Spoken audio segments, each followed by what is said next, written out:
Salut et bienvenue dans ce nouvel épisode d'Extraterrien avec Marc-Antoine Olivier. Si tu ne le connais pas, Marc-Antoine, aka Marco, a été médaillé de bronze au JO de Rio en 2016 sur le 10 km nage libre. Il avait alors que 20 ans et sache que depuis, il a une pression de dingue car il est considéré comme un des meilleurs sur la discipline, un statut de favori qu'il doit assumer depuis cette superbe course. Mais c'est un statut qu'il y réussit à merveille puisqu'il a eu 6 podiums au championnat du monde et 6 podiums au championnat d'Europe, un palmarès stratosphérique. Donc si vous êtes féru d'entraînement et de VO2, restez ici car croyez-moi, on est avec une vraie machine. En plus, si tu veux quelques scoops et quelques anecdotes, Marco a été entraîné par le fameux entraîneur Philippe Lucas et il va nous partager quelques moments un peu drôles et quelques scoops. Et aussi de l'entraînement absolument titanesque qu'il avait à faire quand il s'entraînait avec lui. Vous allez le voir, Marco, c'est un être humain en or, un athlète avec des valeurs énormes, à la fois bosseur mais aussi très humble, bref, un homme comme on les aime et qu'on a envie de voir gagner. J'ai passé un excellent moment avec Marco et j'espère que vous aussi, vous passerez un excellent moment. Et si c'est le cas, pensez à aller le soutenir sur Instagram, je sais qu'il en a besoin en cette période charnière de sa carrière. Juste avant de commencer cet épisode, sache qu'on partage les meilleurs conseils des 300 champions et championnes qu'on a interviewés dans notre newsletter 1% performance. On l'envoie une fois par mois et crois-moi, il y a des conseils de dingue. Cherche pas plus loin, c'est la meilleure newsletter sur la performance que tu trouveras. On a plié le game, sincèrement.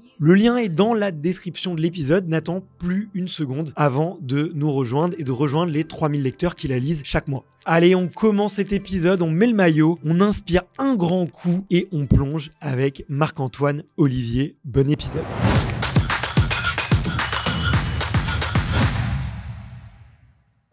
Et ben c'est parti Marco, je suis trop content d'être là, merci d'être venu. Avec plaisir, merci pour l'invitation. T'es tranquille là en Italie, personne te dérange Non, c'est à des bons et des mauvais côtés pour certaines choses. Il y a énormément de choses qui me manquent de la France, mais voilà, j'ai pris cette décision après Tokyo et puis je la regrette pas parce que ça s'appelle la vie, simplement. Okay. Pourquoi t'as pris cette décision d'ailleurs ? J'avais fait 6 belles années avec Philippe Lucas. Franchement, la seule chose que je regrette, c'est de ne pas avoir conclu sur une médaille olympique.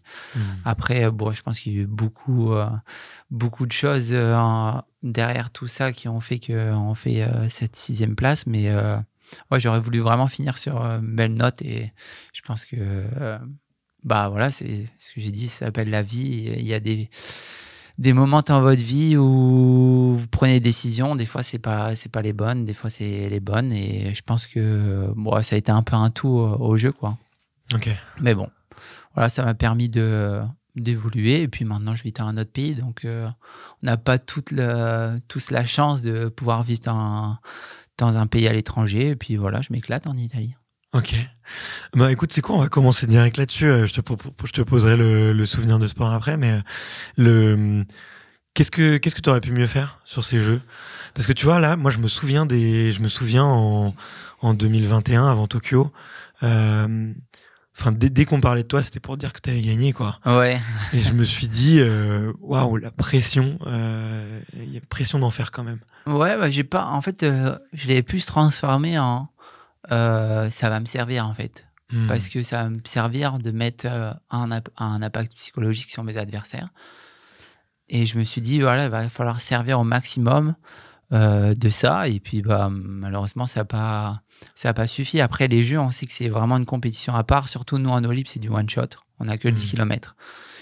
Donc souvent quand tu fais du bassin et que tu fais du demi-fond, maintenant tu as 800-1500, donc tu as quand même plusieurs courses pour, entre guillemets, soit te mettre dedans ou pouvoir te rattraper. Ouais. Mais nous, vraiment, c'est du one-shot. Donc, si vous n'êtes pas prêt le jour J, à l'heure J, à la seconde près, et à la prise de décision qu'il faut prendre dans la course, vous êtes foutu. Et voilà, c'est des choses qui m'ont loupé pendant la course, parce que déjà, de 1, en y regardant, je pense que j'étais gourmand de me dire j'avais eu la médaille de bronze à 20 ans. Pour moi, j'avais qu'une seule chose en tête, c'était la victoire. Et en fait, au lieu de me dire ça arrive, hein, des fois vous n'avez pas le niveau parce qu'il y a d'autres athlètes qui ont un meilleur niveau ce jour-là, soit vous vous dites je fais une stratégie pour finir 2e ou 3e, et au moins monter sur la boîte et remporter une médaille pour la France et moi-même, bah non, j'étais têtu comme je suis un peu à l'entraînement, dans la vie de tous les jours, et puis à cet âge-là aussi, parce que mine de rien, c'était il y a 3 ans. Bah, j'étais buté de me dire, bah non, il va craquer. Et finalement, c'est moi qui ai craqué et je finis 6e. Mais voilà, c'est des aléas de la vie, c'est des aléas de course. Et voilà, ça s'est passé comme ça s'est passé. Mais le tout, en fait, c'était pas de finir sur ça et de rebondir et trouver des nouvelles solutions pour à nouveau monter sur la boîte. Et j'espère bien aller chercher l'or à Paris. C'est sûr, il n'y a pas de doute. Quand tu dis que tu es un peu têtu, c'est que tu avais une stratégie de course qui était hyper établie avant Oui, j'avais plusieurs stratégies. Vraiment une qui, pour moi, qui aurait marché à 100%. Mais en fait, à cette époque, toujours l'Allemand qui domine actuellement la discipline, Florian Wellbrock, avait travaillé sur 2 courses que j'ai pas participé. Ça a peut-être été une de mes erreurs de se dire, bah, j'aurais peut-être dû aller faire une course avec lui au championnat avant les Jeux Olympiques pour voir un peu sa méthode pendant ce qu'il allait faire au jeu. Et en fait, il a complètement surpris tout le monde, quoi. Qu'est-ce qu'il a fait ? Bah, il est parti dès le début, ce qui se faisait pas du tout à cette époque-là. Maintenant, ce qui se fait sur chaque course, maintenant, ça part à fond du début à la fin. Mais avant, on va dire de 2015, quand je suis arrivé sur le circuit avec les seniors et jusqu'à 2021 où les Jeux ont eu lieu, c'était vraiment progressif. On va pas dire que les 2 premiers tours, souvent c'est entre 5 et 6 tours. Ouais. Donc en fait, on avait le temps de monter un peu crescendo. Donc on va dire que moi, dans ma tête, à chaque fois, c'était 2 tours, un peu échauffement. Après 3-4 tours, je reviens et je me place correctement. Et 5 ou 6e tour où j'attaque et j'essaie d'appliquer vraiment la stratégie que je m'étais mis en tête pour la course. Mais et en fait, bon, il est parti. Il fait le premier, comme pour vous dire, si je me rappelle un peu des temps, premier 400 avec un passage de bouée à 200 mètres et sans virage, parti 3,56. Donc, pour ceux qui ont des références en bassin, je vais vous dire que ça rigole pas. Ouais, vous avez intérêt d'être bien échauffé et de le cœur accroché, quoi. Ouais, okay. Et en fait, bah, tout le long, il a mis un rythme. En plus, il faisait chaud, non ? Ouais, un rythme infernal. Et puis, ouais, l'eau a été, je pense que quand on a plongé, elle était à 30,8 et quand on a terminé, elle était au-dessus de 32. On a nagé très tôt le matin. Très, très, très tôt le matin. Il me semble que c'était vers les coups de, si je me trompe pas, 6h30, 7h qu'on a plongé. Hein. Et ouais, déjà, il fallait habituer son corps à se lever très tôt. Donc ça, c'est une adaptation qu'on avait fait tout le long à un protocole qu'on avait fait avec nos coachs et la fédération. Mais voilà, il y avait plein d'éléments qu'on sait en amont qu'il fallait préparer tout le long de la saison. Et après, est-ce qu'on l'a préparé comme il faut ou... Normalement, moi, l'eau chaude, c'est quelque chose qui me plaît, mais c'est vrai que il avait fait bien chaud. Il avait fait bien chaud pendant la course. Après, est-ce que j'ai eu un coup de chaud parce que je pense que j'avais pas prévu dans ma tête de faire un 10 km à fond, quoi. Ouais. Et c'est peut-être aussi une des choses qui m'a fait le plus pêcher lors de la course, quoi. De pas être forcément prêt à dire je vais faire 2 heures d'effort intense comme si que je plongeais pour un 1500. Parce que c'était des tours de 1666. Pour moi, à chaque fois, on m'a peut-être reproché de pas ravitailler, mais en fait, il fallait que avant de ravitailler et de penser à boire, il fallait juste que je respire, quoi.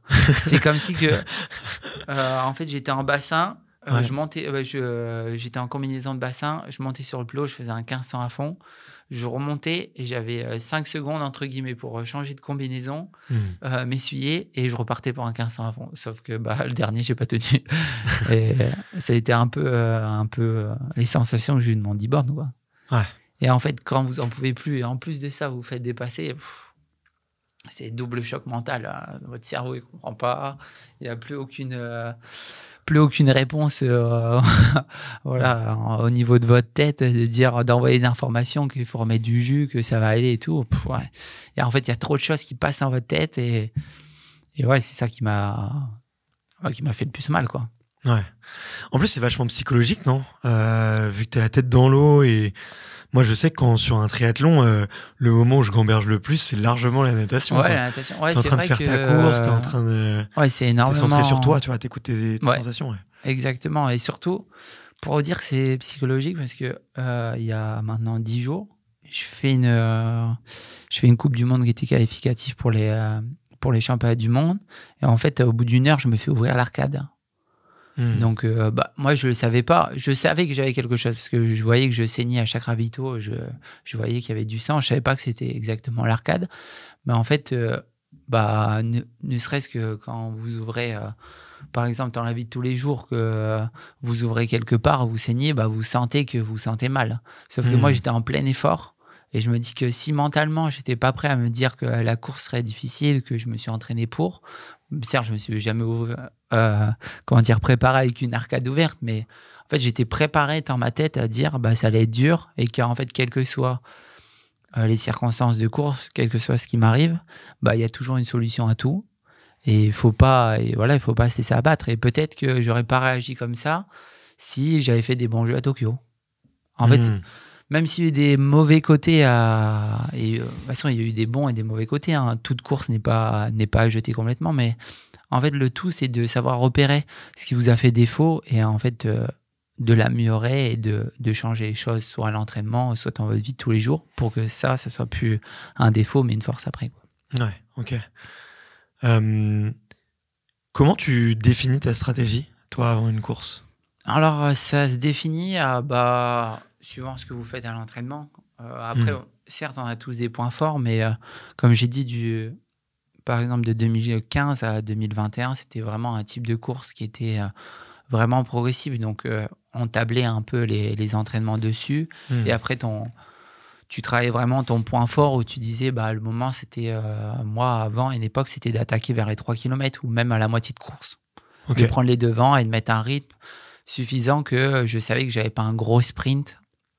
Parce qu'à l'époque, il y avait le Néerlandais Ferry Watman qui dominait notre discipline, qui finissait, il attendait vraiment, mais last minute, quoi. C'était vraiment le chenal et il attaquait là, il se plaçait. Au fur et à mesure, il remontait dans le peloton et il se plaçait pour, dans le chenal, faire le sprint et toucher, même si c'était même pas une seconde. Hein.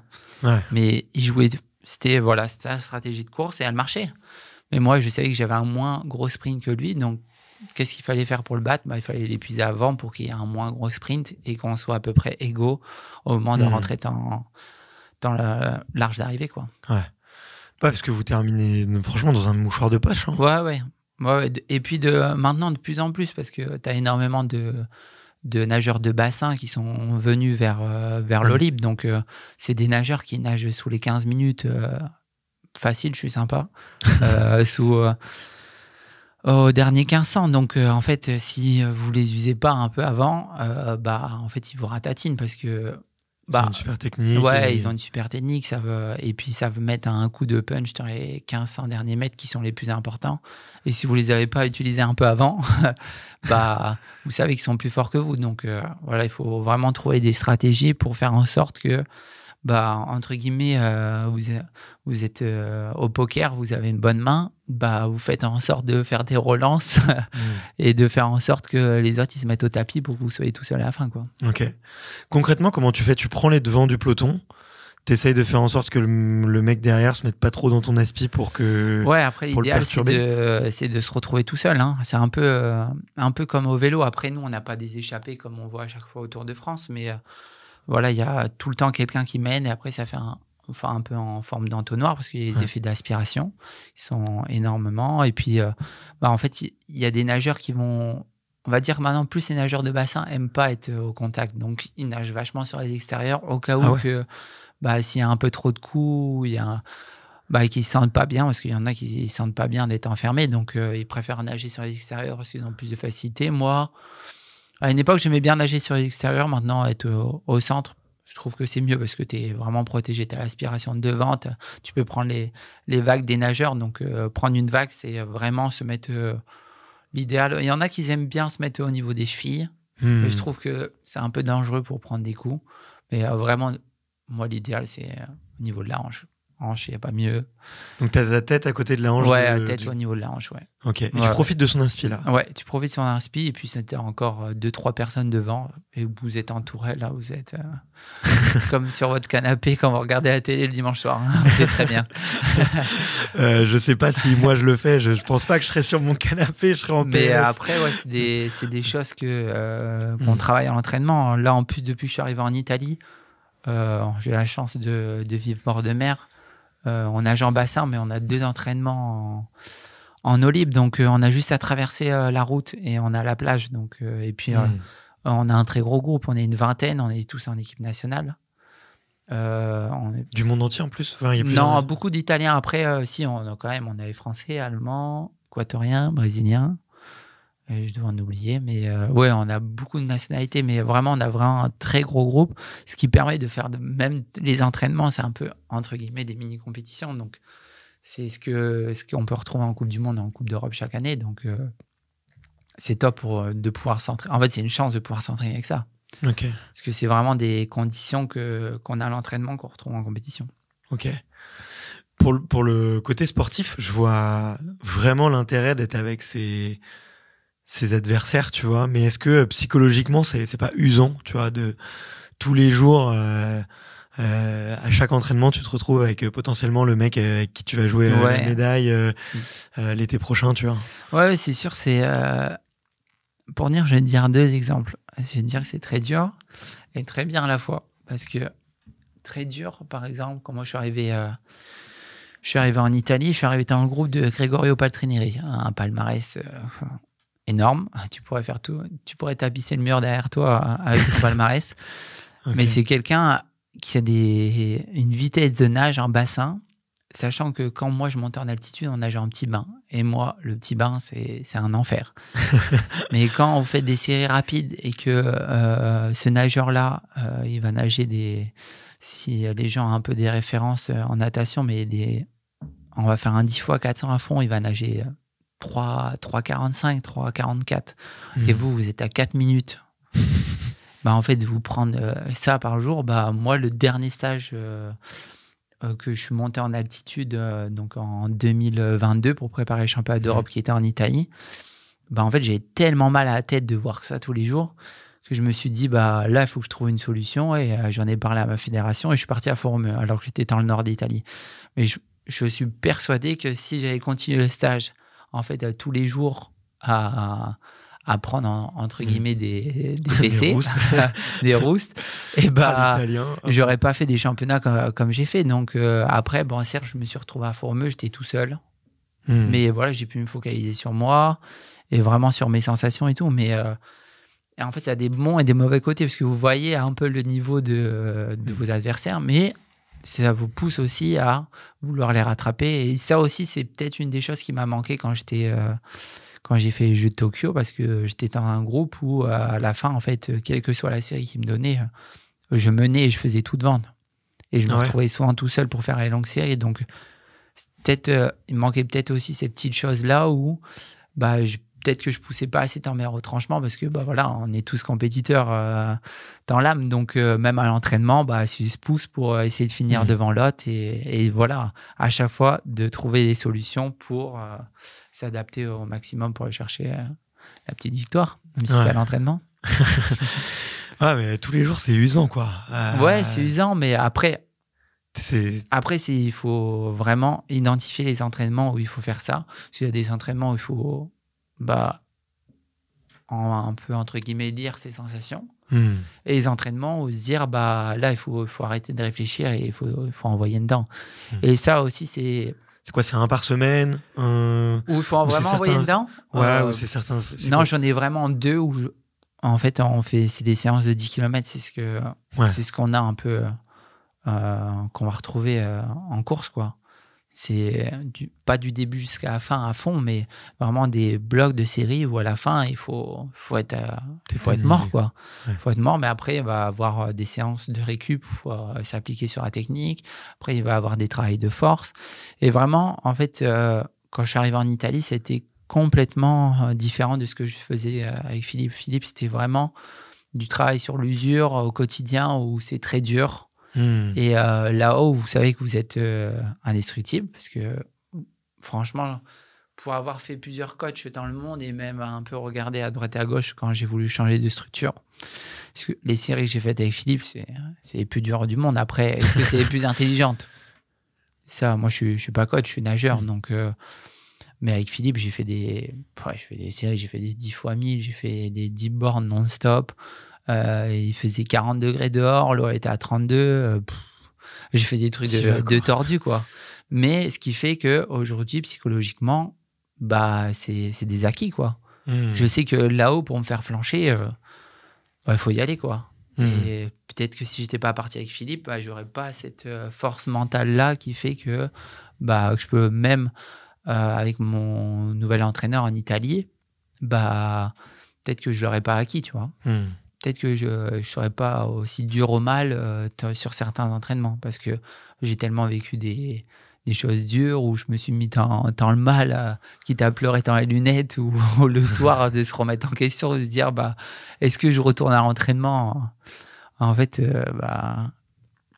c'est des choses qui t'apprend. En fait, chaque entraîneur a ses spécificités, a des bons et des mauvais côtés. Hein. On est humain. Mais voilà, et c'est pour ça aussi, je pense qu'il est vraiment important de temps en temps de changer d'entraîneur ou que les entraîneurs parlent entre eux parce que chaque méthode pour moi est bon à apprendre, que ce soit dans la natation ou dans d'autres sports. On a tous des prépas différentes et là, plus en plus avec l'âge, je m'ouvre sur d'autres sports, voir ce qu'ils font parce que c'est important. Je trouve que c'est important d'être complet et après, c'est à toi de te faire en gros l'image de ce que tu as envie d'être et de se dire ça c'est bien, ça c'est pas bien. C'est ce que je faisais avant quand j'avais 20 ans et que je récupérais à une telle vitesse, je peux plus le faire, mais je peux le faire différemment par un autre chemin. Donc non, c'est bien de vraiment de se poser de temps en temps et faire un bilan de soi-même et se dire ça c'est bien, ça c'est pas bien et voilà, c'est la vie. C'est la vie, tout simplement. Ouais, mais tu le résumes bien, quoi. Mais tu vois, quand tu vas voir un entraîneur comme Philippe Lucas, tu t'attends à morfler. Moi, je te disais en préparation d'interview, je te dis, mais moi, c'est le genre de mec qui me fait trembler, tu vois. Tiens, il y a plein d'auditeurs qui m'ont dit oui, invite-le sur le podcast et tout. Je me dis mais je vais me faire croquer. je vais pas rigoler. Avec les médias, il aime bien jouer de sa personne. Après, ouais, je pense qu'il se donne beaucoup une image. Je pense qu'il est pas comme ça. C'est une image. Après, bon, il est comme ça au quotidien. Hein. À l'entraînement, c'est très dur, mais Philippe aussi autour, il s'est fait rigoler, heureusement. Parce que si c'était dur H24 et qu'il fallait pas rigoler hors de l'eau, ou qu'il savait pas te mettre un peu entre guillemets dans un mood où tu rigoles, mais quand il faut bosser, il y aurait plus de nageurs en ce moment même. Donc, non, mais ouais. Ça fait pas peur du coup quand on est jeune? Si, ça fait peur. Moi, je suis parti, je devais avoir 18 ans chez lui. C'est ça que tu venais chercher? En fait, je suis entre guillemets arrivé un peu par hasard chez Philippe parce que j'étais à cette époque-là, je sortais du Pôle Espoir avec Éric Boissière, où vraiment, c'était à cette époque-là concentré sur Damien Catervidal qui était numéro 1 en eau libre. Et moi, en fait, je sentais que, pas que j'étais un poids pour l'entraîneur, mais que si j'avais envie d'évoluer, il fallait que je parte. Et c'est à cette époque-là, mon président de club, Yves Gudin, où j'étais avant à Denain Natation, où j'ai été formé, qui m'a dit, moi, le seul entraîneur que je vois pour entraîner en demi-fond et qui a fait des résultats, si tu veux faire vraiment des résultats au niveau international, je vois que Philippe Lucas. Et donc, c'était au championnat de France à Montpellier, un petit bain. Il m'a dit, j'en ai parlé à Philippe, il veut te rencontrer après ton 1500. Je fais un 1500 exécrable. Je me suis dit, il va pas vouloir me prendre dans son team. Et donc, on parle et il me dit, alors, qu'est-ce que tu en penses de ta course? Et je dis, c'est pas trop ça. Il dit, moi, je sais pas, je l'ai pas regardé. Donc, déjà, je fais bon. Donc, il me dit, t'as envie de t'entraîner? T'as envie de faire quoi? Je dis, moi, je me dis, j'ai envie de remporter les médailles. Il m'a dit, dans 48 heures, je t'attends à Narbonne. Donc, en une semaine, je me suis organisé pour faire mon déménagement de Rouen à Narbonne. Et en une semaine, j'étais dans son team et je m'entraînais chez lui. Waouh. Ouais. Mais c'est Philippe, en fait. Ça va très direct. En fait, il n'ira pas par quatre chemins. Si ça lui plaît pas, bah, il va te le dire directement. Et si ça lui plaît, bah, il ne dira pas parce que c'est sa fierté. Voilà. Ça m'étonne pas. Non, mais je veux dire, tu vois, pour un gamin excuse-moi, hein, mais pour un enfant, un jeune de 18 ans, on te dit, OK, dans 48 heures, tu viens là et tout, c'est... Ah, c'est hard. Tu prends un gros changement dans ta carrière, tu déménages, tu retrouves le top niveau mondial. Oui, c'est un changement. Faut s'organiser, quoi. C'est un changement complet, parce que changement de vie déjà. Je sortais de l'internat. Donc là, j'ai arrivé en appartement. J'étais encore plus loin de mes parents, parce que quand j'étais à Rouen, j'avais encore cette chance de proximité, parce que je suis du Nord, de pouvoir prendre le train le week-end. J'avais en 2h30 de train, j'étais chez moi. Donc, j'avais encore ce confort parental. Et ce qui a été, je pense, un énorme boost dans ma carrière. Parce que je pense que si j'étais parti directement loin de chez moi, parce que je suis quelqu'un qui est très familial, si j'étais parti loin de chez moi dès l'âge de 15 ans, je pense pas que j'aurais fait une carrière. J'avais besoin encore de ce confort parental et de se dire, bah, si ça va pas, je peux encore rentrer chez moi, que partir vraiment à l'autre bout de la France. Mais en fait, j'ai fait tout step par step. Et voilà, ça a été un peu la vie où on m'a aiguillé un peu à droite et à gauche, et ça s'est toujours bien goupillé. Mais en plus, pour vous dire, quand Philippe me dit tu peux rejoindre mon team, et ben ma mère a acheté le livre de Laure Manodou. Ma mère a dû lire le livre, elle a dû le torcher en même pas 1 heure. Elle me dit non, tu veux pas chez Philippe. Et je me dis bah pourquoi? Elle me dit bon, je vais te faire un résumé du livre de Laure Manodou. Elle avait fait, je m'en souviens, elle avait fait une petite liste avec ce qui allait pas et tout. J'ai dit mais non, mais voilà, c'était dans ma tête, c'était acté.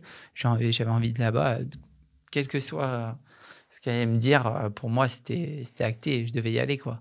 Mais je me rappelle que ma mère, elle avait mis son veto en disant non, tu vas pas chez Philippe, c'est trop dangereux, ça va être trop dur, t'es trop loin de la maison, s'il arrive à quelque chose, on fait comment? Et finalement je suis quand même parti, têtu comme je suis. Bon, ça n'a pas trop mal réussi. Non, ça n'a pas mal réussi, mais comme je dis, c'est la vie, et la vie c'est des rencontres, c'est des décisions, et en fait, des fois, il faut pas aller contre ça. C'est comme ça fait partie de la vie. Et voilà, même si ça va pas, il faut trouver une solution et rebondir. Ouais, bien sûr. Félicitations, moi, j'aurais pas eu le courage. Clairement.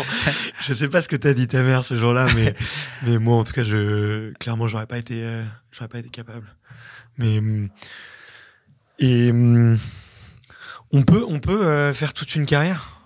Chez Philippe? Ouais. Non, pour moi non. Trop dur mentalement, déjà de 1. Physiquement, parce qu'après quand vous attaquez le mental et que ça va plus là-haut, bah après ça atteint, quand vous n'êtes pas bien en fait là-haut, bah ça atteint le physique. Donc non, trop dur. Trop dur. Pour moi, trop dur. Et après, c'est possible, hein. Peut-être qu'il y a un jour quelqu'un qui fera mentir, et j'espère pour lui. Hein. Ouais, bien sûr. Et il y a des moments où il fait des compliments quand même.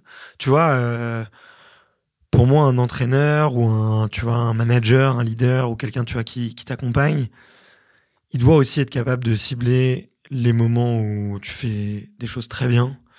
Même les jours où c'est un peu dur, tu vois. Ou même, tu sais, les jours où ça va pas, d'être capable de voir du positif, tu vois.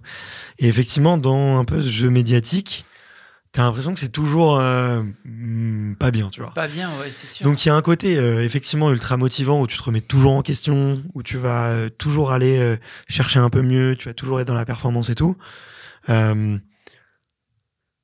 Mais de plus en plus d'études que je vois sur le cerveau humain, il a besoin de reconnaissance, de félicitations, d'encouragement, de soutien. Et c'est des images qu'on montre pas de lui, tu vois. Et je me dis, c'est pas possible d'être un entraîneur aussi titré, tu vois, si il y a pas de reconnaissance derrière. De reconnaissance. Ouais, c'est sûr. Non, après, les médias, ils ont une image de Philippe, de quelqu'un qui est très dur. Donc, si du jour au lendemain, vous faites qu'un reportage où il dit c'est bien, t'as fait une belle série et tout. Ouais, déjà, de 1, ça va moins vendre. Philippe va être moins content parce que vu que c'est moins vendre, il va être moins médiatique. Donc, non. Après, comme j'ai dit, c'est vraiment son rôle dans les médias d'être dur. Mais après, à l'entraînement, il est très dur aussi. Hein. Moi, des félicités. Si j'avais 10 félicitations dans l'année d'une belle série. En fait, je pense qu'il te félicite à des moments où il voit que tu es peut-être à un point de non-retour. Et si je dis pas ces mots-là, bah, ça peut basculer dans le mauvais sens et peut-être plus le revoir aussi performant ou plus aussi bien à l'entraînement. Donc, non. Mais je m'en souviens que Philippe, il était toujours, avant les compétitions, il y avait toujours les bons mots. Franchement, ça, il y a eu quelques... Bon, après, on a eu quelques désaccords, ouais, beaucoup de désaccords, ou plus vers la fin de carrière, mais avec lui, mais à la fin de carrière, entre guillemets. Fin de carrière, oui, quand j'étais avec Philippe, mais je m'en souviens qu'au tout début, il y a toujours eu les mots pour, entre guillemets, te transcender en fait là-haut, et que même peut-être tu te sentais pas bien ou tu pensais pas avoir fait toutes les choses qu'il fallait à l'entraînement, que tu passais à un step émotionnel qui fait que tu étais imbattable. Et ça, pour ça, Philippe, il est extrêmement fort. Après, non. Ça, c'est une qualité quand même. Ouais, c'est une qualité. C'est pas évident de toujours trouver les mots nécessaires pour mettre en condition un athlète parce qu'on est tous différents. Donc, il faut trouver à chaque fois les bons mots et les bonnes méthodes pour le dire. Ouais. Voilà. Ok.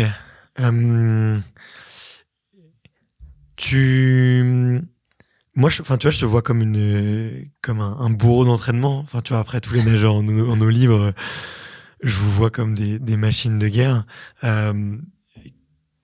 Comment t'organises ta saison par rapport au repos et que par rapport à tu vois, je le vois différemment parce que avec l'âge, comme j'ai dit, on récupère plus aussi facilement qu'avant. Donc, mais avant, tu vois, par exemple, avec Philippe, on avait 2 mois de vacances. Si on pouvait prendre 2 mois de vacances, en fait, c'était tellement dur toute l'année et vraiment non-stop. On rentrait de compétition un dimanche soir, il pouvait être minuit, 1h, le lendemain, il fallait être à la piscine à 7h. Tu vois. Parce qu'un entraînement loupé, ce que je comprends, hein, mais je le vois un peu différemment maintenant, mais un entraînement loupé, c'est un entraînement que ton adversaire a un peu sur toi. C'était sa vision, et se dire, si tu loupes un entraînement, ça fera... En fait, au fur et à mesure, si tu loupes, par exemple, 10 entraînements dans le mois, ça fait 80 km dans le mois, quoi. Ouais. Donc, c'est énorme, surtout pour les distances de fond comme nous, le kilométrage, c'est quand même relativement important. Là, je suis plus avec un coach qui fait que la récupération, c'est important parce que au niveau musculaire, au niveau de la tête, si vous n'êtes pas bien, après, vous avez, à un moment de la saison, vous avez pêché et c'est pas le moment. En fait, plus vous vous approchez vers fin de saison, donc nous, notre saison, elle commence par exemple en septembre et vraiment les grosses échéances vont arriver vers juin, plus juillet, août. Mais en fait, plus vous accumulez du travail au début de saison, mais qu'après, vous pêchez, par exemple, au mois de mars pour une blessure parce que vous avez trop charbonné septembre, octobre, en fait, c'est un peu du travail gâché. Alors certes, vous en avez accumulé avant, donc vous dites, même si je loupe à ce moment-là, c'est pas grave parce que j'ai tellement bien travaillé avant. Mais maintenant, on est plus dans, vaut mieux peut-être faire un peu moins en début de saison, mais si on fait plus à la fin, on sera plus fort... Et je trouve, c'est ce qui me va mieux en ce moment, vu quand même mon âge, quand même, j'arrive vers mes 28 ans, donc c'est plus quelque chose qui est adapté à moi à ce moment-là, de se dire, je finis une compétition le dimanche, lundi matin, j'ai pas besoin de me lever complètement de travers parce que je dois aller obligatoirement à l'entraînement. Donc non, voilà, je me lève tranquille lundi matin, je peux faire ma petite routine pour récupérer et puis lundi après-midi on rattaque comme il faut l'entraînement, quitte tant pis même si toute la journée vous sentez pas bien, t'y vas pas et tu reprends mardi matin comme il faut.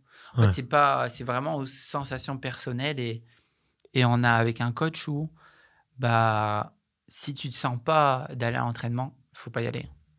Parce que ça met déjà de 1, vous allez y aller pour faire quoi? Déjà, vous allez mettre un mauvais mood dans le groupe. Donc, si ça se trouve, vous allez entraîner d'autres nageurs du groupe à moins bien nager parce qu'ils voient que vous ne souriez pas, que vous n'avez pas envie de vous échauffer, que vous n'avez pas envie de nager. Donc, ça va vite quand même, tu as un groupe d'une vingtaine de personnes. Donc, franchement, ils préfèrent que vous restiez chez vous. Limite que vous fassiez un autre sport que ce jour-là qui vous plaît, d'aller faire du vélo, d'aller courir. Moi, je joue pas mal, je joue beaucoup au paddle tennis en Italie. Donc, vous allez faire un autre sport, mais au moins une activité qui pense qu'il peut vous servir plus tard que d'aller à l'entraînement et traîner des pieds et faire la grimace sur l'entraînement, quoi. Même pour lui, c'est pas agréable de voir quelqu'un qui tire la gueule. Le mec se lève là pour nous entraîner, pour donner le meilleur de soi-même, que nous, après, qu'on donne aussi le meilleur de soi-même. Pas là pour voir un mec qui souffre tout le temps et qui n'a pas envie d'être là, quoi. Parce que je comprends énormément. Ouais. Toi, ça te va mieux, du coup? Ouais, ça va mieux, ouais. Ouais, parce que... Après les années à la dure, les années à la dure où des fois, je pense que j'ai traîné beaucoup des pieds et que je soufflais beaucoup à l'entraînement et que je râlais. Bah ouais, mais après, pareil, c'était 2 moments de ma vie qui étaient complètement différents. Je suis arrivé dans les coups de 18 ans. En fait, quand vous avez 18 ans, vous n'avez pas les mêmes façons de penser que quand j'ai maintenant, quoi. Ouais. Vous évoluez. Ouais, tu sais pourquoi tu y vas maintenant. Ouais, c'est sûr. Ouais. Alors que quand tu es jeune, tu te dis, bah, j'ai le temps, ma carrière elle va être longue, mais il peut se passer tellement de choses, que maintenant, chaque moment est précieux et il faut vraiment le vivre à fond. Ouais. À fond. Est-ce que on prend la grosse tête quand on est médaillé olympique à 20 ans? Je pense que c'est. T'avais 21 ou 20 ans? 20 ans. 20 ans, j'étais le plus jeune médaillé de la délégation française à Rio. J'étais content. Est-ce qu'on prend la grosse tête? Non, j'ai dû le prendre. Si je l'ai pris, je me suis fait vite recadrer par mon cadre familial ou ami. Heureusement, j'ai eu cette chance-là d'avoir vraiment un cadre protecteur et se dire bah non, là, t'es un mec comme tout le monde, t'as travaillé pour l'avoir, félicitations, mais bah t'es pas Dieu, quoi. C'est pas parce que t'es médaillé olympique et qu'il y en a que quelques-uns dans le monde que t'es quelqu'un d'exceptionnel. Et puis c'est pas l'éducation que j'ai eue.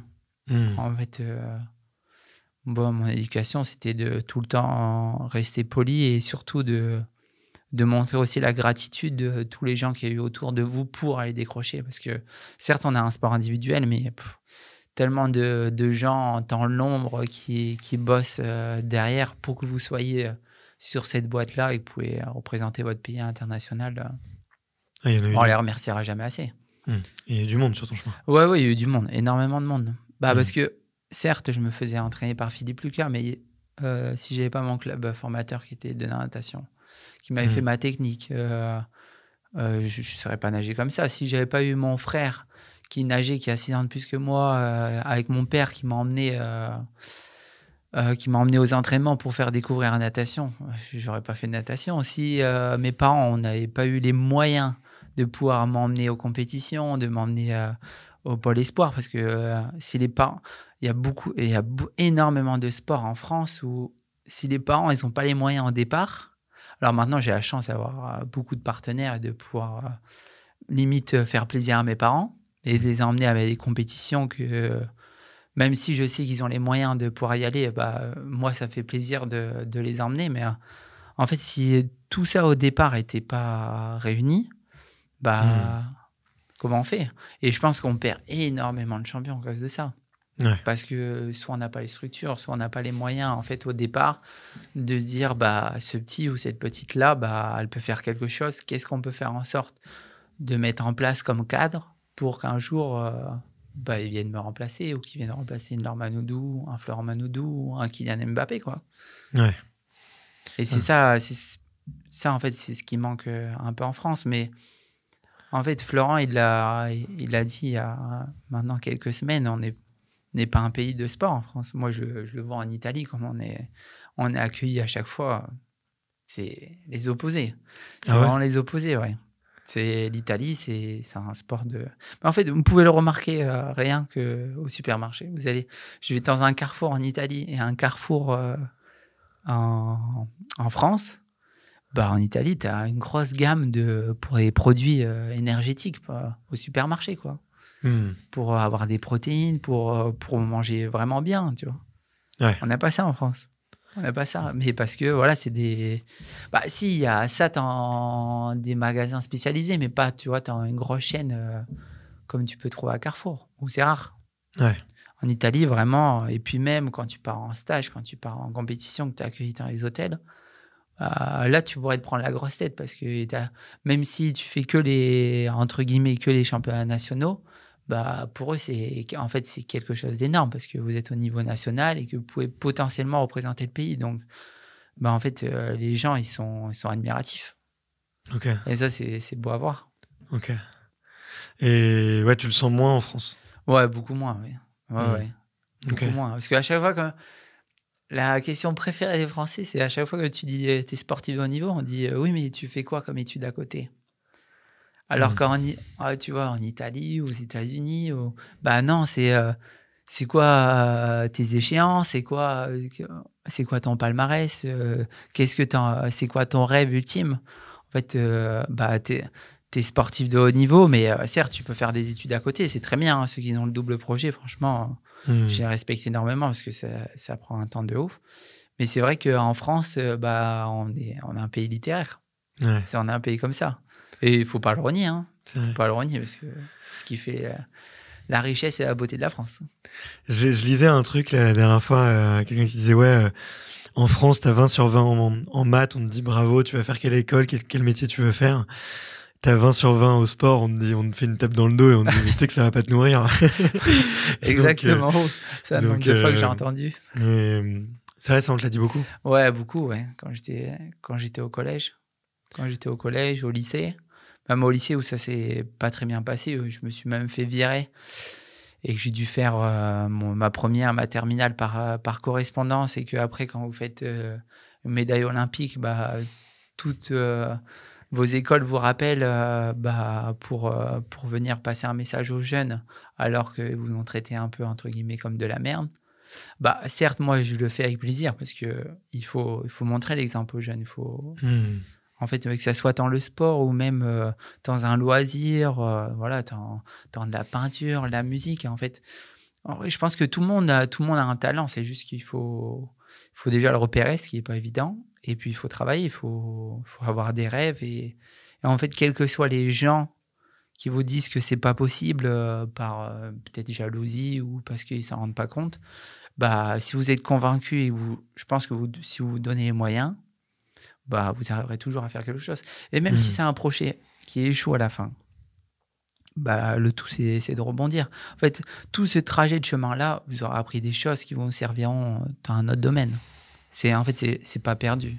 Bien sûr. Donc, allez jusqu'au bout de vos rêves. C'est presque une chanson. C'est une chanson, d'ailleurs. Allez, c'est parti.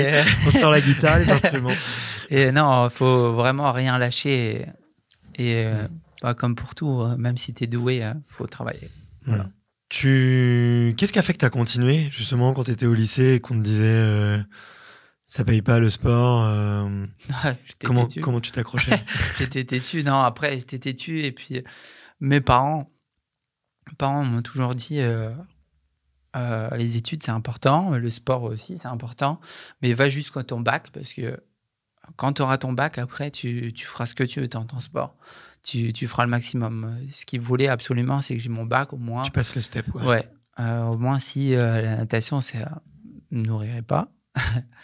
Bah, je pouvais retourner en université. Et comme j'ai dit, bah, voilà, ça aurait été un parcours de vie qui aurait pu me servir plus tard si j'avais pas réussi en natation. Et ça m'aurait servi dans les études, peut-être dans la rigueur de travailler, de savoir gérer mon temps, mon stress.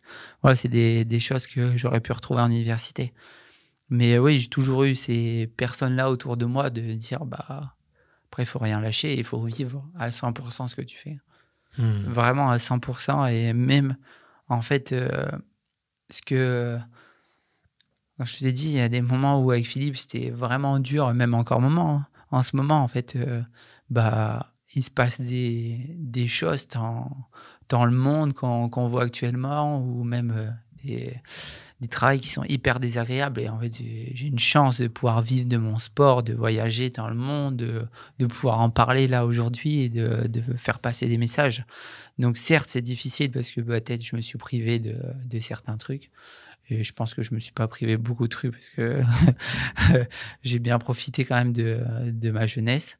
Mais non, j'ai une chance, même si c'est très dur au quotidien et que peut-être que tu souffres plus que certaines personnes. Mais il y a tellement des choses 1000 fois pires dans la vie. Donc, Bien sûr. Faut positiver. Et voilà, comme pour tout le monde, il y a des passes où tu es moins bien et voilà, il faut savoir sortir de ça et d'être bien accompagné. Enfin, Tu l'as choisi aussi. Oui, tu as choisi. C'est plus facile quand tu choisis, je trouve. Oui, exactement. Ouais. Mais l'accompagnement est énorme. Ouais.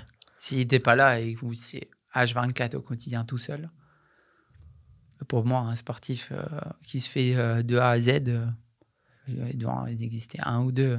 Mais pour moi, il y a tout le temps une équipe derrière. Ouais, bien sûr. Je lisais un bouquin d'ailleurs qui s'appelle Atomic Habits en anglais et en français. C'est un rien peut tout changer en gros. Et c'est un bouquin sur le pouvoir des micro-habitudes qui vont te rendre exceptionnel, tu vois. Et en gros, ce qu'il explique dedans, c'est que y a aucun champion du monde ou il y a aucun entrepreneur à succès, aucun homme politique, tu vois, qui a réussi. Enfin, tu prends tout le succès dans tous les domaines, tu vois, les acteurs, les musiciens, les sportifs, les entrepreneurs et tout. En fait, sont que des gens qui ont cette capacité à construire leur environnement, en fait, tu vois, et à se rapprocher des bonnes personnes. Donc, des fois, t'as de la chance, c'est tes parents, c'est tes environnements proches. Mais des fois, c'est pas le cas. Donc, tu vas aller chercher des amis, un entraîneur, du conseil autour, tu vois. Parce que, en gros, la théorie de ce bouquin, c'est que tu mets Usain Bolt, Kylian Mbappé, qui tu veux, tu vois. Mais tu le mets dans un environnement toxique. Tu deviens toxique naturellement, en fait. Oui, exactement. Avec le temps, tu vois. Et moi, ça m'a beaucoup fait évoluer, tu vois, sur ma vision de la performance. C'est en fait de me dire, ok, c'est petit à petit, tu t'entoures, petit à petit, tu construis, et tu fais des petites habitudes qui te construisent. Ça va pas mal dans ce que tu dis. Puis, même, comme je dis, à 18 ans, j'avais peut-être bien aimé travailler avec certaines personnes que maintenant me conviennent plus. Et pas forcément parce que c'est mauvais, parce qu'en fait, vous changez de vision. Bien sûr. Sur votre préparation, qui fait que vous devez retrouver de nouvelles personnes pour avoir un encadrement stable. Comment ça se prépare, Paris 2024 ? Ça se prépare plutôt bien. J'ai vécu 2 jeux où j'étais qualifié 1 an à l'avance, donc des prépas vraiment complètement différentes. Vraiment là, quelles que soient les courses que je faisais dans la saison, c'était la préparation. Donc, j'ai vraiment un gros objectif dans la saison, c'était les Jeux. Là, j'ai plusieurs étapes pour me qualifier au jeu. Je ne suis pas encore qualifié au jeu. J'ai passé la première grosse étape il y a 10 jours sur la Coupe du Monde, la dernière Coupe du Monde de notre saison, où il fallait faire top 2 français. Donc, je finis dans le top 2, donc très bien, avec une arcade ouverte, mais dans le top 2. Donc, le contrat est rempli. Et la prochaine étape, c'est les championnats du monde à Doha au mois de février. Où là, il faudra faire top 13 mondial. Et là, je pourrais faire la belle photo, j'espère, avec le ticket Paris 2024 et faire mes 3e Jeux. Et après, là, ce sera vraiment sur trouver le maximum de courses et d'endroits avec les conditions qu'on va avoir dans la Seine. Donc, ça veut dire énormément de courant. Parce qu'on ne se rend pas compte, mais le courant est vraiment énorme dans la Seine. Et je pense que si on n'est pas préparé en amont, c'est quelque chose qui peut peut-être pas bloquer dans les premiers tours, mais vraiment dans ce qu'on appelle money time. Moi, j'aime bien ça, le money time, c'est-à-dire vers les 1000-1600 derniers mètres. C'est quelque chose qui peut faire pêcher et peut-être pas monter sur la boîte ou même chercher l'or. Donc, ça serait bête de ne pas le préparer alors qu'on connaît les conditions et que c'est chez nous, quoi. Ouais, bien sûr. Il y aura des dérogations pour que tu fasses nager dedans ? En vrai, j'espère. Je sais que les pompiers de Paris, ils ont l'accès. Moi, étant détaché par l'armée des champions, donc je suis dans la marine, j'espère vraiment avoir l'accord de l'armée pour pouvoir pour pouvoir nager dans la Seine. Après, deuxième step, c'est Doha. Voilà. Après, je pense que les discussions sont plus claires et plus précises quand on sera qualifié. Donc, non, mais c'est en bonne voie. Okay. En fait, je trouverais ça bête d'organiser les Jeux dans notre pays et pas avoir l'avantage de pouvoir nager dans les conditions qu'on va avoir lors de la course. Parce que du coup, rappelle-moi le parcours, ça va être des allers-retours, c'est ça, sur une boucle de c'est une 1 boucle km? de 1666, je mène donc 6 tours. Et on part du pont Alexandre 3, non, oui, 3. Et on longe le quai de Seine d'un côté. Et au bout de... Donc à la moitié, on fait une demi-tour. Et on tourne 6 fois comme ça. Bon, il y a le cadre. Donc une fois, tu as le courant dans le dos et une fois, tu as le courant exactement. dans tête face. Face. Ok. Et s'il pleut beaucoup la veille alors, il y a plusieurs plans. Ouais. Si ça pleut beaucoup la veille, on ne pourra pas nager sur les lieux. Donc, soit la course décalée de plusieurs jours. Mais vu qu'on a quand même fin de programme, ça va être compliqué. Donc, il y a une solution qui a dû être prévue par Paris 2024. Ça doit être dans un lac, mais je ne sais pas où. Ce sera sûrement la base de Vers, je pense. Aucune idée. Ou Torcy. Ouais. Bon, après, je pense qu'on a pas mal de bases de prévues. Et si tout se passe bien, maintenant, on devrait nager avec un bon fond décor à Tour Eiffel. Donc, ok. T'as le temps de profiter du décor? Non, quand tu nages, non. Mais quand tu découvres, entre guillemets, le parcours, ouais, tu kiffes bien, hein, Tour Eiffel. Ça va être sympa, quoi. Vous allez un avoir peu de chance, je vais nager avec une petite sciure côté droit. Essaye de pas laisser ta main. C'est jamais. Non, ça va, c'est pas si méchant que ça. J'espère pas. Non, normalement, ça croque pas, non. Ouais, ça croque pas. Mais moi, je croque, par contre. Écoute, je te conseille pas de croquer dans une sciure parce que ça doit être bien dégueulasse. Surtout une dans la Seine, ça doit pas être les plus appétissantes. Ouais. Il va y avoir un public de dingue, d'ailleurs, normalement. Alors, il y a pas mal de médias qui nous ont dit oui, ils font hyper tôt le matin, on va pas avoir grand-chose. Moi qui ai vécu les Jeux de Rio, en fait, la ville, elle vit H24. Il y a tellement de disciplines à toutes les heures que vraiment, si tu as vraiment envie de vivre les Jeux, tu dors pas beaucoup, en fait. Parce que quand tu es sur place, tu as envie de voir le maximum d'épreuves, tu as envie de vivre. Donc, moi, c'est sûr, j'y serais. Enfin, tu vois, là, il y a quand même pas mal d'épreuves qui sont en dehors de Paris ou qui sont un peu loin, tu vois. Ouais, là, c'est ouvert à tout le monde, c'est en plein centre. C'est exceptionnel. Et puis, depuis le temps qu'on nous dit qu'on pourra nager dans la Seine, tu vois, je crois que c'est Jacques Chirac qui le disait déjà à l'époque. Donc, tu vois, ça nous rajeunit pas, tu vois, tout ça. Donc, on va essayer d'y arriver, quoi. Oui. De toute façon, on va avoir du monde. Tout qu'il arrive. Après, moi, ce que je dis en rigolant, c'est qu'au pire, on aura ceux qui retournent de boîte de nuit, c'est pas grave. Faisant du moment qu'on a du public, ça fera toujours de l'animation. Voilà. Crie très fort aussi. Peut-être qu'ils vont crier encore plus fort. Non, on aura du monde. C'est des Jeux, il y aura du monde partout. Bien sûr. Donc, non, on a hâte de voir ça. De toute façon, moi, c'est où j'ai vu le plus de monde. À Rio, je m'en souviens, à Copacabana, tu voyais plus le sable, tellement qu'il y avait de monde. Ah ouais, c'était incroyable. À Copacabana, de base, c'est the plage to be d'être au Brésil. Donc tout le monde était là, un peu limite pour bronzer. Après, tu vois une discipline. En plus, il n'y a pas besoin de payer, entre guillemets, les billets pour voir la course. Donc après, les gens étaient hyper curieux de voir c'était quelle discipline, limite de découvrir la discipline, plus les médailles à la fin. C'était un kiff total.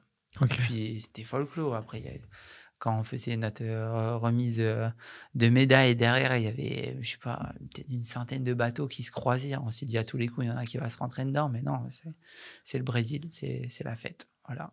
C'est comme ça que c'était. Bon, on va essayer de faire en sorte que ça soit pareil. Oui. Il y a intérêt. C'est cool.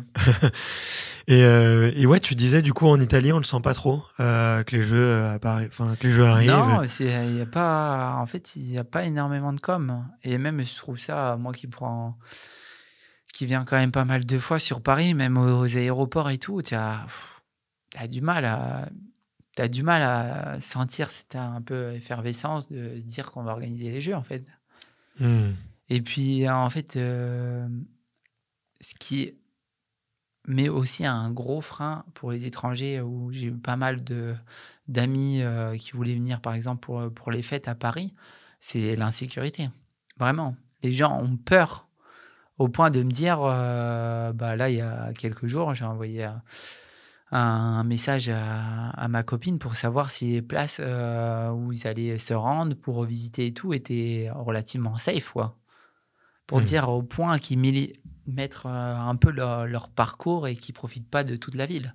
Ils se disent, on va aller de là à là et pourtant, il y a peut-être, pareil, il y a 1000 endroits magnifiques à voir, mais en fait, les gens, ils ont tellement peur de se dire, je peux me faire agresser, voler ou autre que, profitent pas de la beauté de Paris. Donc, j'espère que ça ne sera pas le cas. On a encore quelques mois pour régler ça avant Paris. Et puis, même la sécurité pendant les Jeux va être énorme. Mais en fait, c'est ça que j'ai pas envie que les gens viennent aux Jeux avec la boule au ventre de se dire, j'espère qu'il ne se passera pas quelque chose, quoi. Ouais. Tu penses que les gens l'avaient aussi pour Rio? Parce qu'il y a une réputation aussi. Oui, à Rio, complètement. Complètement. Mais après, où ils ont... Ça, c'est quelque chose, je me souviens, qui a été très fort médiatiquement, c'est qu'ils avaient un peu fait comment on appelait ça à l'époque, des coups de poing dans les favelas. Ils faisaient des interventions dans les favelas, entre guillemets, ils disaient qu'ils les avaient nettoyés. Donc, je pense que c'était des gros coups de com' pour se dire, maintenant, il n'y a plus de... Même si les favelas étaient toujours présents quand on était à Rio, mais après, voilà, il y avait une énorme sécurité, donc tu la ressens pas. Ouais. On l'a pas ressenti. Mais après, moi, j'ai refait 6 mois après, j'ai fait des championnats du monde militaire à nouveau à Rio. C'était revenu le vrai Rio, quoi. Avec quartier chic et tu traverses une rue et c'est favelas, quoi. Ouais. Et tu te dis, à tout moment, il peut se passer une dinguerie parce que eux, pour une bague, ils coupent un doigt ou, tu vois, les taxis, à partir d'une certaine heure, ils ont le droit de prendre les feux rouges parce qu'ils peuvent se faire braquer au feu par plusieurs jeunes à scooter. Donc, tu redécouvres le vrai Rio. Mais après, je pense pas que c'est cette image-là que nous, on veut laisser... Après, pareil, que ça se passe pas bien pendant les Jeux et qu'après qu'on revienne, que ce soit à nouveau un désastre, quoi. Ouais, c'est sûr. Mais je trouve pareil, tu vois, il y a tellement la pression par rapport, effectivement, tu vois, il faut que tout soit beau, que tout soit propre, que tout soit sécure, que les jeux soient parfaits et tout, que... Ouais, je pense que, on met la barre presque trop haute, tu vois. En plus, il y a le cousin la ville voisine, tu vois, Londres, où on n'arrête pas de dire que c'était parfait, que c'était nickel, que en plus les Anglais ont eu beaucoup de médailles. Après, quand tu regardes dans les chiffres, je sais plus, je crois, il y a une quantité assez importante de médailles qui viennent du vélo et du cyclisme sur piste parce qu'ils ont vachement bien optimisé leur sport et tout. Tu vois, il y a la pression de dingue, quoi. En fait, c'est une pression qu'on subit indirectement parce que, en fait, quand on parle de la France dans le monde entier, en fait, ce qu'on voit, c'est personne classe, c'est la mode, c'est bien manger. Donc, c'est sûr qu'on attend de Paris que tout soit beau et rose, quoi. Bien sûr. C'est pas pour... Et regarde, il n'y a pas longtemps, il y a eu bien un mariage à je ne sais plus combien de millions à Paris. Donc, si les gens viennent à Paris, c'est que il y a quand même cette magie-là de venir à Paris. Donc, c'est sûr que les gens vont venir avec des attentes qu'ils ont peut-être pas forcément attendues quand ils sont allés à Rio ou à Londres. Ouais. Et après, Londres aussi, ils ont fait en 2012. C'était encore une autre époque. Quand même, là, il y aura 12 ans de plus. Il y a des choses qui sont passées. On est quand même en train de vivre de guerre, quand même. Donc, c'est vrai. Donc, le monde évolue, malheureusement. Je sais plus comment c'était à l'époque, la situation. 2012, j'ai pas souvenir qu'on a eu des grands chocs comme on peut avoir en ce moment même. Ouais, écoute, on croise les doigts, on touche du bois, on met les nos deux mains sur la table pour que ça se passe bien. Hormis effectivement sur la préparation là, tu disais tu vas avoir une préparation beaucoup plus courte une fois que les championnats du monde sont passés. Est-ce que tu vas mettre d'autres choses un peu en place particulières Non, parce que je pense que le travail que j'avais effectué l'an passé avait très bien marché. J'ai fait une super saison. D'ailleurs, le seul podium que j'ai pas fait, c'est sur la dernière Coupe du Monde. Bon, après, il y a peut-être eu les circonstances de de courses qui ont fait que j'ai fini à cette place-là. Mais non, franchement, j'ai vraiment bien bossé la saison dernière. Et en fait, on a eu Denis Auguin qui est dans les cadres de la fédération et qui a dit en début d'année, c'est pas parce que c'est les Jeux Olympiques qu'il faut inventer des choses. Alors, j'ai pas dit qu'il fallait non plus rester sur ses acquis, mais en fait, vraiment bien accentuer si vous avez fait des bonnes choses, en fait, c'est peut-être pas faire le double, mais voilà, rajouter la petite chose qui peut faire le jour J. Vous passez un cadre, mais en fait, ça sert à rien par exemple, l'année avant les Jeux, de passer à 2 entraînements de plus ou faire plus de kilométrage.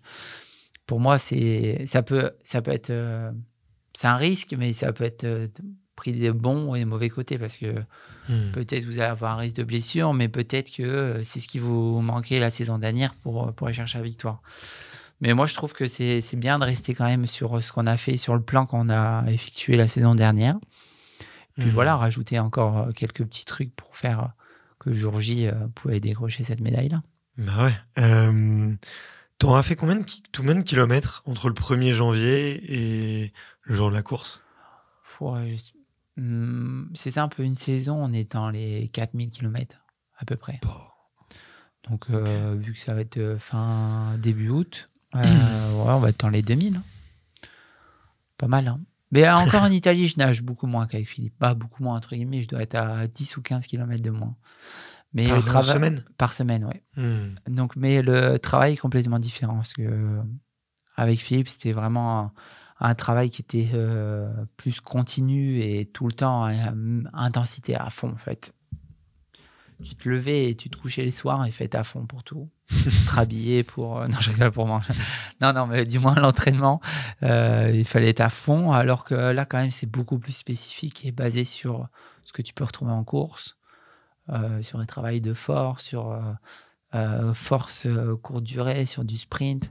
Ouais, c'est vraiment bien établi et détaillé. Et ce que je préfère maintenant, de plus comprendre l'entraînement que je comprenais avant quand j'étais avec Philippe. Okay. Mais voilà, j'avais pas le même âge et pas les mêmes envies et les mêmes attentes. Bien sûr. Quand j'avais 18 ans, je vais pas dire que j'ai un poil dans la main, mais il fallait me bouger un peu pour que... j'étais un très grand bosseur. Je pense que Philippe a dû le dire une fois, peut-être en interview. Je sais plus où, mais il a dû le dire une fois. Il pouvait me donner... En fait, du moment que j'étais dans ma tête, j'étais préparé à bosser. Il pouvait me donner n'importe quelle série. Je la faisais, même si je pleurais ou je serrais les dents toute la série. Je l'aurais faite. Mais c'est vrai que des fois, j'arrivais à l'entraînement, j'avais pas envie de bosser. Quand j'avais pas envie de bosser, tu vois, je faisais rien. J'allais entraîner des pieds, alors que maintenant, si ça m'arrive là, plus dans mon groupe, tu vois, je vais aller faire autre chose. Je vais aller faire du vélo, courir, jouer au paddle. C'est 2 visions d'entraînement complètement différentes. C'est quoi tes autres points forts, hormis le travail? Hormis le travail, stratégiquement, c'est pas pour me vanter, hein, mais je suis une grosse fouine. Vraiment. Vraiment, l'avantage que j'ai, c'est que j'ai commencé l'eau libre en 2012. Donc, j'ai vu des gens évoluer dans mon sport. J'ai vu différentes stratégies qui ont évolué au fur et à mesure des années et des générations. J'ai vu des gens arriver, performer, disparaître, des gens qui ont disparu, qui sont revenus. Donc, en fait, quand je me présente sur le plateau, je pourrais détailler de A à Z leur stratégie, ce qu'ils ont en tête. Parce que j'ai tellement fait de courses avec eux que je vais te connaître leurs points forts de respiration, si ça va être du côté droit ou du côté gauche, quand ils vont avoir l'intention de partir pour attaquer, s'ils vont attendre la fin, s'ils vont vouloir partir dès le début, s'ils aiment bien les vagues, s'ils aiment bien le plat. Et c'est quand même un gros avantage d'avoir entre guillemets tous ces infos-là. Donc, tu notes tout ça là? Non, c'est dans ma tête. Et puis, ouais, je sais déjà, bien me placer. Et puis, j'ai ce feeling dans l'eau de limite, rien qu'en nageant, de limite sentir un courant, quoi. Et me dire, même si c'est pas le bon cap, d'aller d'une bouée à une autre, si je fais un peu une courbe, mais si j'arrive à attraper du courant dans le dos ou par par les vagues, je peux me faire ramener plus rapidement. Mais même si au début, je vais un peu galérer parce que je vais être à contre-courant, mais après, je vais avoir le courant dans le dos. Bah, ça, je vais savoir le repérer dans les premiers tours pour qu'ensuite, je puisse m'échapper en faisant cette stratégie-là. Ah, je suis vraiment, je suis pas pour me vanter, bon, un peu quand même, mais. Non, mais il faut. Attends, non, mais tu peux. J'ai vraiment ce. Déjà, ce d'une, tu peux te permettre. Mais tu vois. pour beaucoup de trucs, j'ai vraiment ce feeling-là, même quand je rencontre quelqu'un, de me dire si ça va bien se passer ou pas. Ok. Beaucoup d'intuition, en fait. Ouais. Okay. Ah ouais. Et c'est important. Je trouve que c'est énormément important dans mon sport. Ouais, bien sûr. Parce que tu peux pas être très fort et pas avoir ce ressenti de se dire, bah, à ce moment-là, si je prends pas la décision, c'est peut-être ce qui va me faire en sorte que je vais pas monter sur la boîte ou avoir une médaille. Donc, non, c'est les prix de décision à l'instant T. Ouais, puis ça devient complètement naturel, en fait. Ouais, ça devient naturel, mais après, si vous ne le travaillez pas avant en amont de la course, soit à l'entraînement en faisant un peu, entre guillemets, les stratégies que vous allez faire, ou la veille de course, de vous préparer psychologiquement, bon, il peut se passer ça. Ça doit être naturel, vous n'allez pas le faire à 100%. Mais par contre, si vous êtes prêt psychologiquement en disant que bah, vous l'avez travaillé à l'entraînement, et en plus, vous l'avez préparé psychologiquement avant la course en disant il peut se passer ça. Bon, après, je veux dire, à part que vous soyez moins fort ou moins bien entraîné que d'habitude, peut, entre guillemets, rien vous arriver. Ok. Est-ce qu'il y a un truc que tu referais différemment dans ta carrière ? Un truc que je referais différemment ? Non. Ou une décision que tu as prise que tu te dis après coup ? Ouais, décision Tokyo. De pas être aussi gourmand d'aller chercher la victoire et juste gérer la deuxième et la troisième place. Mais, parce que tu étais gonflé à bloc sur le pontoir. Ouais. Ah ouais, c'est avec ça qui comptait, quoi. Comme dans les dessins animés où tu vois 2 médailles d'or dans les yeux, bah, moi je devais les avoir. Sauf que bah, je ne l'ai pas eu. Mais c'est comme ça. C'est des faits de course et c'est la vie, en fait. Ce qui se passe, bah, ça devait se passer. Moi, je crois beaucoup aux destinées. Donc, ce qui devait se passer passera. Après, c'est de comment vous l'interprétez et comment vous faites en sorte que bah, vous avez plus envie que ça arrive ou pas. Ouais. Voilà. Et qu'est-ce que toi, tu as mis en place, du coup ? C'est être capable de beaucoup mieux lire ton... Enfin, tu sais très bien lire. Moins gourmand au début ? Ouais, moins gourmand. Accepter que le mec il parte un peu et le rattraper peut-être plus tard. Accepter d'être moins fort que quelqu'un. Après, c'est le sport. Hein. Il y a des jours, peut-être que vous étiez plus fort que lui la veille, mais le jour J, j'étais moins fort. Et c'était à moi de me dire dans ma tête, bah, tant pis, c'est pas ton jour pour aller chercher la victoire, mais tu pourras l'avoir un jour peut-être, si tu bosses correctement.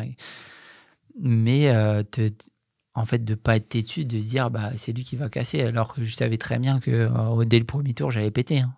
J'étais tellement têtu et hargneux de me dire non, c'est mort, c'est ça que je veux, bah, que peut-être que j'aurais pu attraper une deuxième ou une troisième médaille. Hein. C'est comme ça, c'est la vie. Ok. Faut accepter. Non, mais en tout cas, c'est pas toujours évident, tu vois, d'apprendre de ces échecs-là. Non, tu vois. Et surtout quand c'est un peu inhérent de toi, tu te dis, ok, en fait, l'erreur que j'ai fait, c'était de vouloir faire trop fort. Mais pour la première place, ce jour-là, il faut accepter, il était fort, quoi. Et le mec, il était imbattable. C'est dur d'accepter ça. Je trouve que ça demande beaucoup de courage. Ah oui, c'est sûr. Bah, en fait, vous mettez devant un miroir et en gros, vous dites que vous êtes une merde. Hein. C'est un peu ça. Hein. Bah, moi, c'est un peu de... C'est comme ça que tu l'as ressenti, ouais, peut-être. c'est comme ça que j'ai ressenti. Et en fait, surtout qu'au début, avant que je fasse ce bilan-là détaillé et que... limite, j'ai aucune émotion à dire ce résultat-là, parce que franchement, ça a été le plus grand échec de ma carrière. Le plus grand, parce que je pense qu'il pouvait rien.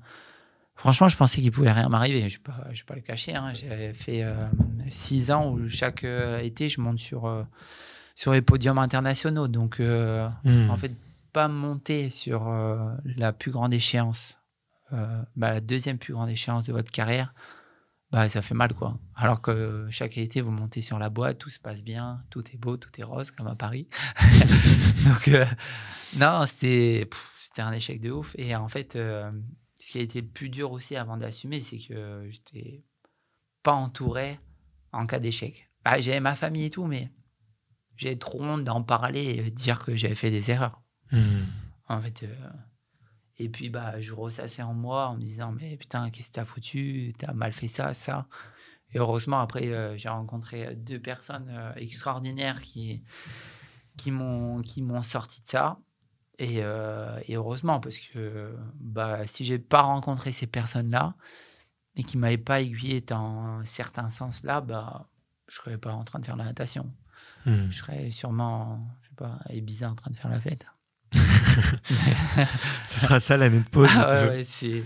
Un peu faire la fête. Ouais. En fait, je pensais que vraiment, après Tokyo, je pensais que c'est ça qui allait me sauver. C'était faire la fête, penser à autre chose.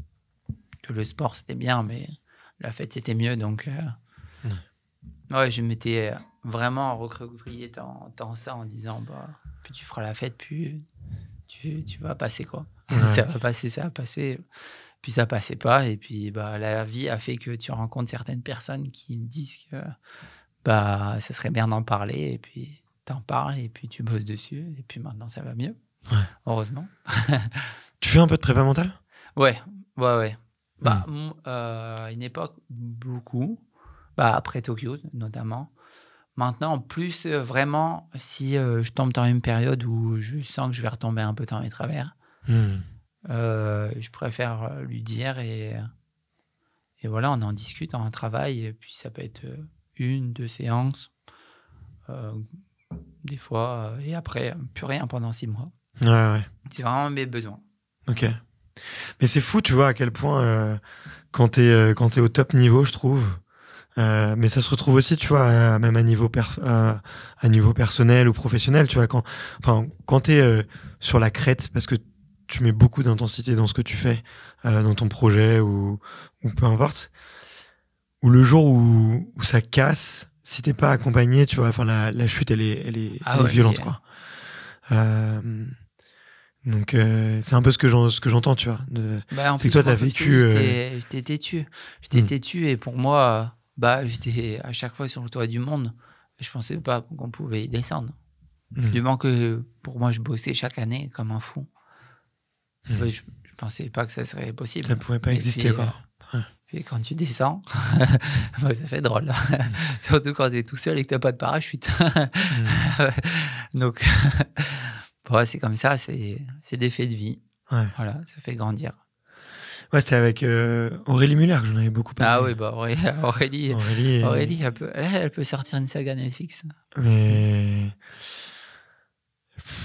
moi qui ai vécu la saga Rio avec elle, c'était... Ouais. C'est pas trop dur d'ailleurs, toi, d'être médaillé, tu vois, t'es le petit jeune, ça se passe bien et en fait t'as la taulière de l'équipe, tu vois, avec qui tu t'entraînais avec elle, non ? Ouais, je m'entraînais avec, j'ai fait toute ma saison de préparation avec. Et donc, un an, on est partis en stage ensemble, en Coupe du Monde, Coupe d'Europe. On a même fait un stage avec nous 2 et un coach à Brest. À Brest, c'était pas la meilleure des périodes, il a fait que pleuvoir, j'ai pas dû voir le soleil. Et c'était terrible. C'était vraiment terrible. J'ai fait vraiment de cette année olympique de A à Z avec. Et on arrivait au jeu, en fait, où elle a été extraordinaire, Aurélie, c'est que elle a vécu sa course-là. Donc, on était loin du... Copacabana était très loin du village. Il y avait presque 1h30 de route. Donc, on avait pris des appartements sur Copacabana, pris par la fédération et le comité olympique. Et on était logés ensemble. Et en fait, le jour... Elle nageait la veille de moi. Donc, le jour, il lui arrive ce qui lui arrive. Elle se fait disqualifier. Puis après, elle a essayé de faire les recours. Donc, elle a été on a été dispatchés en 2 groupes. Donc, un staff qui s'occupait d'Aurélie. En fait, où je la remercierai jamais, c'est que le soir même, avec ce qu'elle a vécu. Hein. Donc, alors pour les auditeurs qui se souviennent pas, ouais, elle faisait partie des favorites et au sprint pour la deuxième place. Deuxième place, c'est ça. Donc elle touche, elle est soit deuxième, soit troisième. Les places sont assurées en tout cas. Et elle touche deuxième, en tout cas sur la vidéo, et le juge la disqualifie parce que soi-disant elle aurait appuyé sur l'épaule de son adversaire pour aller chercher la deuxième place. La deuxième place. Et en fait, donc en plus il y a tout le circuit médiatique où elle a dû expliquer. Ça, donc ça a dû être horrible. Et le soir même, en fait, elle était là. Elle était là, elle était toujours en mode compétition pour moi. Et en fait, ça, c'était un énorme soutien parce que tu te dis, en fait, le lendemain, parce que il pouvait m'arriver la même chose. Est-ce que si je fais une erreur, est-ce que on va être plus ou moins plus attentif sur moi parce que Aurélie a fait ça la veille, donc tu te poses beaucoup de questions. Et non, en fait, elle a été de A à Z jusqu'à mon échauffement, jusqu'à la fin de course. Et ce qu'elle a dit, et ce qui était énorme, c'est que qu'il fallait que je profite de la médaille et que la médaille était à nous deux, en fait, tu vois. Et c'est des souvenirs inoubliables. C'est beau. Tu vois, et ça, c'est une grande championne parce qu'avec ce qu'elle a vécu, elle a su rester en mode compétition pour que moi, ça me touche pas et que je puisse rester dedans. Donc, en fait, ça se trouve, Aurélie, elle serait partie de son côté. Peut-être que j'aurais pas fait podium olympique. Hein. Et mine de rien, ma médaille olympique, ça a changé ma vie. Hein. Vous passez, entre guillemets, dans une autre sphère. Ça offre énormément de porc. Ouais. Mais non, puis Aurélie, elle a eu un parcours extraordinaire. C'est la première fille à être championne du monde sur le 10 km pour notre discipline. Donc, non, voilà, elle a permis à faire connaître notre discipline en France. Ouais, bien sûr. Énormément. Vous voyez encore ? Ouais. Là, le week-end dernier, elle était encore à Funchal. Ok. Donc, trop bien. Non, franchement, écoute, très grande. Tu lui feras une bise, ça me ferait plaisir de la revoir là. J'ai pas de nouvelles depuis un petit moment, mais on avait passé un bon moment. Ouais, mais c'est personne avec un grand cœur. Ouais, mais je confirme. Est-ce que je termine sur les petites questions de la fin. C'est qu'est-ce qu'on va trouver dans ta playlist de musique ? De tout, vraiment de tout. Même de la salsa brésilienne, enfin samba brésilienne. Non, j'aime tout. Okay. En fait, ça dépend mes moods. Des fois, j'aime bien quand même les musiques où ça bouge un peu. Ok. Chaleur des îles. T'as un petit gris-gris ou un porte-bonheur ? Un petit gris-gris au porte-bonheur ? Non. Non, en fait, plus... c'est des gros gris-gris, c'est mes parents. Non, si j'ai mon contexte familial autour de moi, qui est là pour mes compétitions, pour me supporter et tout, c'est mon gros porte-bonheur. Ok. Ils seront là à Doha ? J'espère, oui. Après, si ma mère peut voyager, oui. Après, ça dépend de son état de santé, mais j'espère. On touche du bois. Bisous, maman. C'est quoi le dernier film que t'as vu et qui t'a inspiré ? Dernier film que j'ai vu... j'ai regardé Limitless. J'adore comme film. C'est celui sur la pilule magique, là ? Ouais, exactement. Okay. Bradley Cooper, super acteur. Si je pouvais le rencontrer, en plus, il parle français, donc... Royal. Ok. Royal. Bradley. M'écoute, Bradley. On va dire boire un petit verre à Paris. Écoute, ouais, pas mal. S'il y avait un petit garçon là qui venait te voir et qui te dirait tiens Marco, là j'ai 15 ans, j'ai envie de faire pareil que toi, tu lui dirais quoi ? Change de sport. Je rigole. Le pire truc au monde. Non, crois en toi et donne-toi les moyens de réaliser ce que tu te fixes comme objectif. Vraiment. Croire en soi et bosser. Toujours bosser. Il faut. La culture du travail, il faut. Écoute, trop bien. La toute dernière question que je pose, c'est un peu comme un passage de flambeau. C'est plutôt un passage de micro, d'ailleurs.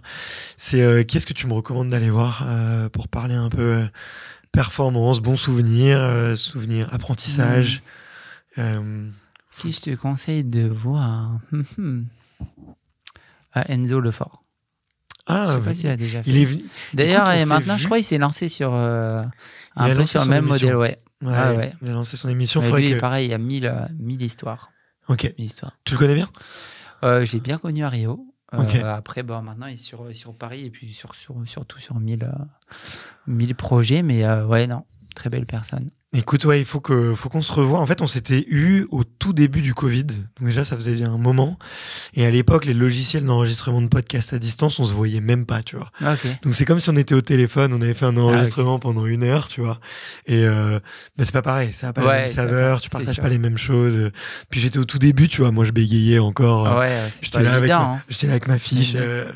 Un peu de pression et tout, ça va vite. Hein. Ouais, exactement. Et en plus, je venais d'être papa, donc je faisais des petites nuits. J'avais des nuits de 3-4 heures dans les pattes, tu vois. J'ai à peine des souvenirs de cette interview, tu vois. D'accord. Donc j'irai le recontacter, carrément. Parfait. Merci Marco. Merci à toi. Et puis, on se dit, c'est quand la course déjà? Alors, début février. Alors, moi, les dates, bonne question. Ok. Début février. La prochaine? La prochaine, championnat du monde de Doha. Ok. Voilà. Et écoute, on va suivre ça avec impatience. Et puis, merci. Je te dis à bientôt, parce que comme on dit par chez moi, il n'y a que les montagnes qui se recroisent pas. Voilà. Parfait, à bientôt alors. Ciao. Ciao.